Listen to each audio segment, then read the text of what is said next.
今回紹介するのは外はサクサク、中はホクホクなお料理。さて、その料理とは何でしょう？フライドポテト。惜しい、ちょっと違いますね。ハッシュドポテト。違います。揚げ餃子。違います。炙り焼きにしたちょ8回。今往復ビンタしたよね。わざと外すのやめてもらっていいですか？次やったらヨーグルトとスパイスでマリネしてビリヤニの鍋に突っ込むからな。うわ怖い。その帽子を。それもある意味怖い。それが嫌ならちゃんと台本通りにやってください。はい。今回紹介するのは外はサクサク、中はホクホクなお料理。さてその料理とは何でしょう？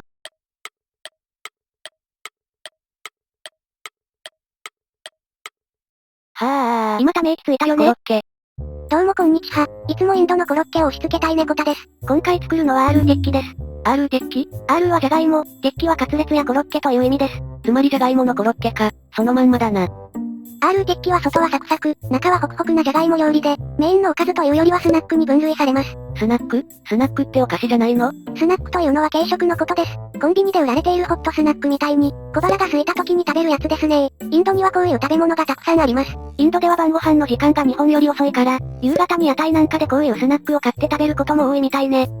それはうまそう。イブニングスナックとか呼ばれたりもしますね。作り方としては茹でたジャガイモに、スパイスやハーブを混ぜ込んで、多めの油で揚げ焼きにするだけ。意外と簡単なんですね。つまり簡単にデブになれますよと。アールーテッキにはミントやタマリンドのソースだったり、ヨーグルトをつけて食べることが多いようです。今回はお手軽にケチャップでいただきます。スパイシーなジャガイモコロッケなんて素敵すぎるのでぜひ自分でも挑戦してみたいですという方もセブンイレブンの色がインド国旗に似てるからいっそのことインドのスナックも売ってほしいんだよなという方も、いやそれよりもローソンのロゴが角刈りのこけしにしか見えなくて悩んでいますという方もどうぞ最後までチャンネルはそのまま。それでは調理を始めます。食材の一覧は概要欄に記載しています。まずはジャガイモを茹でます。茹で時間は約25分です。地味にめんどくさい工程だな。レンジを使っても OK ですね。その場合は 500W で3分です。レンジでジャガイモを茹でる方法については、ウプ主が参考にしたサイトの URL を概要欄に貼っておきます。ジャガイモを茹でたら、完全に冷めるまで置いておきます。冷ますの？アールーテッキを作るときは冷ますみたいですね。なんでだ？今ジャガイモからは湯気が立ってるわけですが、水分を飛ばすことで出来上がりがクリスピーになりやすいんだそうです。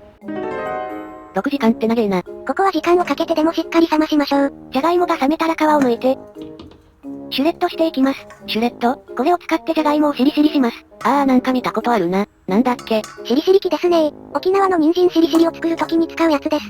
しりしり器を使うと普通のスライサーを使ったときに比べて食材の断面が、このようにギザギザになります。適当な道具がない場合はポテトサラダを作るときみたいにマッシュしても構いません。すべてのジャガイモをシュレッドしたら、他の食材を混ぜていきます。まず青唐辛子。パウダースパイスと塩。パウダースパイスと塩はあらかじめ混ぜ合わせてあります。なんか見慣れないスパイスがあるぞ。アムチュールパウダーとチャートマサラですね。アムチュールパウダーは未熟なマンゴーを粉末にしたもので、酸味があります。このチャンネルでもそこそこ登場しているスパイスです。アムチュールパウダーがない場合はレモン汁で代用してもいいと思います。チャートマサラは各種スパイスやら、乾燥させたフルーツの粉やらを混ぜたミックススパイスです。サラダやフルーツ、ゆで卵や目玉焼き、ゆでたじゃがいもなどに振りかけるだけでめっちゃ美味しくなります。意外と使い道には困らないスパイスなので興味のある方はお試しください。次にコリアンダーの葉。米粉とコーンフラワーを加えます。小麦粉とかパン粉じゃないのか。ライスフラワーとコーンフラワーはインド料理ではよく登場する粉ですね。カリサクに仕上げることができます。コーンフラワーがやや入手しづらいので、なければ米粉に置き換えましょう。材料を混ぜ合わせたら、手でこねます。パンでも作ってるみたいだな。チャパティの生地をこねるのに似てますね。ただし生地はあまり滑らかにはせず、さっとまとめる程度にとどめましょう。出来上がりの食感に影響してきます。生地がある程度まとまったら、一つずつ成形していきます。手に油を塗って、これくらいの量を取り、丸めて、丸めて、丸めて、丸め、遅えな。負け負け。丸めて丸めて丸めて丸めて。平らに潰します。平らに。平らに。遅い遅い遅い。早くしねえとスパイスとヨーグルトでマリネした上でガンジス川にぶち込んでタンドリーチキンにしてやるからな。川にぶち込んでもタンドリーチキンはできません。ウプ主を。私なんで平らに平らに平らに平らに平らに平らに平らに平らに平らに平らに潰したらこんな感じで。はい、お疲れ様でした。端の部分が崩れやすいので入念に成形しましょう。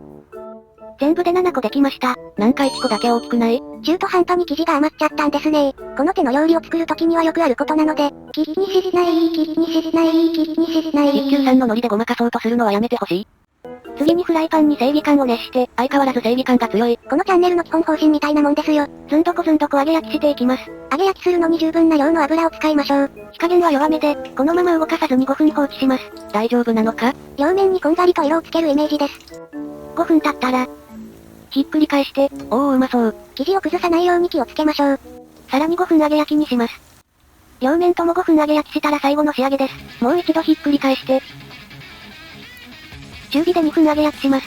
もう一回やるのか。最後に火を強めて表面をこんがりさっくりにします。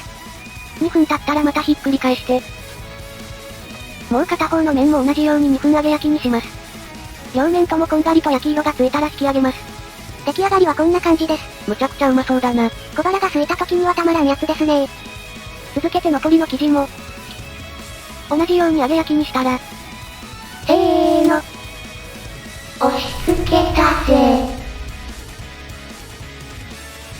それでは実食タイムです。1個だけ大きくなったこれを食べてもらいましょう。揚げたてを、パカッと割るとこんな感じ。いいねいいね。R ジェッキはミントソース、タマリンドソース、ヨーグルトなどと合わせて食べることが多いようですが、今回は日本でも手軽に入手できてインド人も大好きなケチャップでいただきます。ではマリサさん、どうぞ、いただきますなんだぜ。ハムハム。うまーい。外側がサックサクで中はホクホク。じゃがいもを完全に潰してないせいで食感も少し残ってていい感じだわ。インドのスナック類はとても美味しくて意外と簡単に作れるものも多いので、興味のある方はぜひお試しください。それでは例のコーナー行ってみましょう。コメント返信のコーナー。では早速読み散らかしていきましょう。まず前回紹介したナス入りキーマカレー。キーマベーガンについて、事前にナスを塩水につけてから素揚げしたことに関するコメント。ナスは切ってすぐに揚げるならアク抜きはしなくてもいいような。後から水を拭き取るのも手間ですし。ウプ主はなんとなくアク抜きしたみたいですが、実際のところどうなんでしょうね。調べてみたところ、ナスのアク抜きの目的は渋みを取り除くことと、酸化による変色を防ぐことなんだそうです。その上でアク抜きが必要な料理と不要な料理があるそうで、ほうほう。サラダ、汁物、漬物といった料理や、ナスを切ってからすぐに調理しない場合はアク抜きをした方がよく、油を使用する揚げ物や炒め物、ナスを切ってからすぐに使う場合はアク抜きは不要なんだそうです。ほう、揚げ物や炒め物の場合はアク抜きしなくていいのはなんでやろか。油と合わせると渋みを感じにくくなるからだそうです。ということなので前回のキーマベーガンに関しては、アク抜きはしなくてよかったということになりますね。悲しいですね。まあ動画の尺が稼げたからよしとしましょう。続いてナスと油の相性の良さを再認識した方のコメント。ナスは油を食べるためのスポンジという格言を思い出しました。ナスは油を食べるためのスポンジ？誰がそんなこと言ったの？誰でしょうね。ナスだって野菜なんだからそんなこと言っちゃダメですよ。おや？料理はとても楽しみですという方もナスは好きですが油が多いのはちょっと勘弁してほしいですという方も、いやナスなんて油を美味しく食べるためのスポンジですよ偉い人にはそれがわからんのですという方もどうぞ最後までチャンネルはそのまま。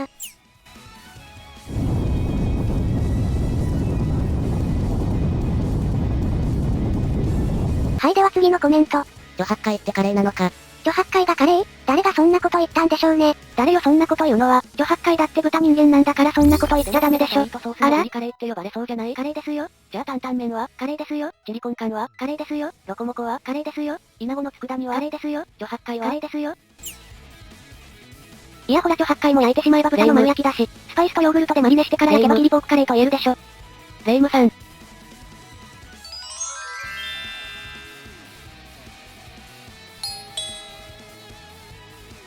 続いて正義感をたくさん使うインド料理についてのコメント。インド料理に正義感を大量に使ったアヒージョ的なものってあるんですか？アヒージョ？名前は聞いたことあるけどどんな料理だっけ？アヒージョというのはオリーブオイルとニンニクで食材を煮込んで作る、正義感あふれるスペイン料理なんだそうです。このチャンネルで紹介している料理も基本的には正義感あふれるものが多いよな。インド料理は全体的に正義感の使用量が多いですからね。このチャンネルで以前に紹介した料理のうち、アヒージョみたいにどっぷり正義感に使っているタイプの料理というと、チキンピックルと、ナスのアチャール風あたりですかね。いや僕たち正義の味方だよ。こいつらは正義感が強すぎるな。現代社会に正義が足りないと思ったらこれらの料理を作ってみるのもいいかもしれません。そんなんで社会が良くなると思ってんの？最後に南インドのスナックについてのコメント。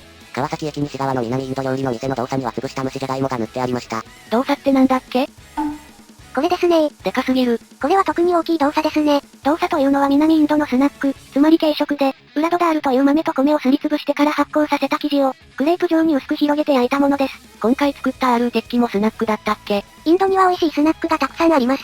で、その動作の中にジャガイモが入っていたということですね。先ほどの写真のものは普通の動作ですが、ジャガイモ入りの動作をマサラ動作と言います。ジャガイモ入りの食事用クレープみたいな感じで、日本人にも馴染みやすい料理だと思います。南インド料理店へ行った時にはぜひお試しください。さーて、来週の猫田さんは？猫田です。次回はこのチャンネル初の米料理、炊飯器チキンプラオに挑戦します。お、米料理か、どんなのが出てくるか楽しみだな。ということで、風呂入れよ、風邪ひくなよ。正義感には気をつけろよ。また来週。